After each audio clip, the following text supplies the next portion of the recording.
জঙ্গলার ভিতরে গিয়া দেখে রাখাল জঙ্গলার পাশের বৈশা মালিকের দিকে তাকায়া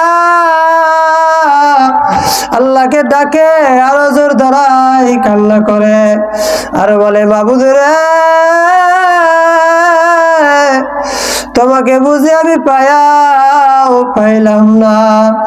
রে মাবুদ, তোমাকে বুঝে আমি পাইলাম না। রাখাল শোনো, আমার মাওলা কি তোমার আমার মতো নাকি যে তুমি আমার মাওলাকে গোসল করাই দিবা? আমার মাওলা কি তোমার আমার মতো খায় নাকি যে তুমি মাওলাকে খাওয়াই দিবা? আমার মাওলা কি তোমার আমার মতো নাকি যে তুমি মালিককে তেল লাগাই দিবা? রাখাল, কেন শিরকি করলা? জলদি করিয়া তওবা করো, নচেত কিন্তু তোমার উপায় থাকবে না। রাখাল এই কথা শুনিয়া দৌড় দিয়া জঙ্গলার ভিতরে চলিয়া গেল। আমার মালিকের রহমতের দরিয়ায় জোশ বাড়িয়া গেল। আল্লাহ পাক রব্বুল আলামিন মুসা আলাইহিস সালামকে ডাক দিয়ে বললেন, এরে মুসা, তুমি কেন আমার বান্দাকে তাড়াইয়া দিলা? সঙ্গে সঙ্গে আল্লাহর নবীর প্রতি আল্লাহ পাক ওহী নাজিল করলেন, ওহী আমদ সোয়ে মুসা আজ খুদা, ওহি আমদ সোয়ে মুসা আজ খুদা, বান্দায়ে মারা চেরা কর দে জুদা। এই মুসা, তোমাকে আমি আল্লাহ বানাইলাম আমার বান্দা বান্দিকে আমার সঙ্গে জুড়াইয়া দেওয়ার জন্য। আমার জুড়নেওয়ালা বান্দাকে আলাদা করবা, এই জন্য তো আমি মাওলা তোমাকে বানাই নাই। এই মুসা, তুমি কেন আমার জুড়নেওয়ালা বান্দাকে আলাদা করিয়া দিলা? জলদি করিয়া যাও, আমার জুড়নেওয়ালা বান্দাকে আমার সঙ্গে জুড়াইয়া দাও। জোরে বলি সুবহানাল্লাহ। মুসা আলাইহিস সালাম বলেন, মুসা, তুমি আমার জুড়নেওয়ালা বান্দাকে কেন আলাদা করিয়া দিলা? নবী মুসা এবার বেকার হয়ে গেলেন, জঙ্গলার ভিতরে দৌড় লাগাইয়া দিলেন।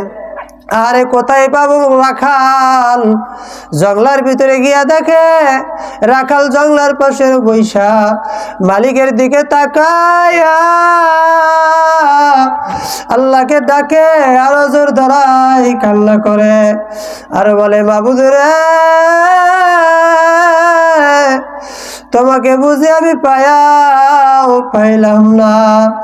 রে মাবুদ, তোমাকে বুঝে আমি পাইলাম না। বাজান রে, এই যে জুড়াই ব্যথা, এই ব্যথা তোমাকে বোঝানো যাবে না। যাদের ভিতরে এই ব্যথা আছে শুধু তারাই এই ব্যথা বুঝতে পারে।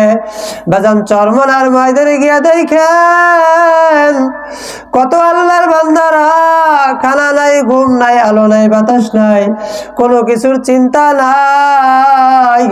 তাদের ভিতরে একটাই চিন্তা, কিভাবে আমার মাওলাকে পাওয়া যায়, কিভাবে আমার মাওলাকে রাজি আর খুশি করা যায়। সর্ব অবস্থায় আমার মাওলার জিকির জবানে জারি থাকে, আল্লাহু আল্লাহ। এজন্য বাজান রে, তোমার আমার হায়াতের জিন্দেগিতে এখনো সময় আছে। আমার মাওলার হুকুম আহকাম মানো, আমার মাওলার মারিফত হাসিল করো। আমার আল্লাহ পাকের মারিফত হাসিল করিয়া এরপর দুনিয়ার থেকে বিদায় হও। কারণ আল্লাহ পাক রব্বুল আলামিন জানা দিছে, বান্দা, তুমি যদি আমার মারিফত হাসিল না করো, আমার পরিচয় না নিয়ে যদি কবরে আসো, এই কবর কিন্তু শুধু কবরও না। আল্লাহর নবী সাল্লাল্লাহু আলাইহি ওয়াসাল্লাম বলেন, আল কবরু রাউদাতুম মিন রিয়াজিল জান্নাহ আও হুফরাতুম মিন হুফারিন নার। এরে আমার উম্মতেরা শোনো, এই কবর কিন্তু কবর না। এই কবর কারো জন্য হবে জান্নাতের বাগান, আবার কারো জন্য হবে জাহান্নামের গর্ত। কাদের জন্য জান্নাতের বাগান আর কাদের জন্য জাহান্নামের গর্ত? আমার আল্লাহ জানায় দেয়, বান্দা,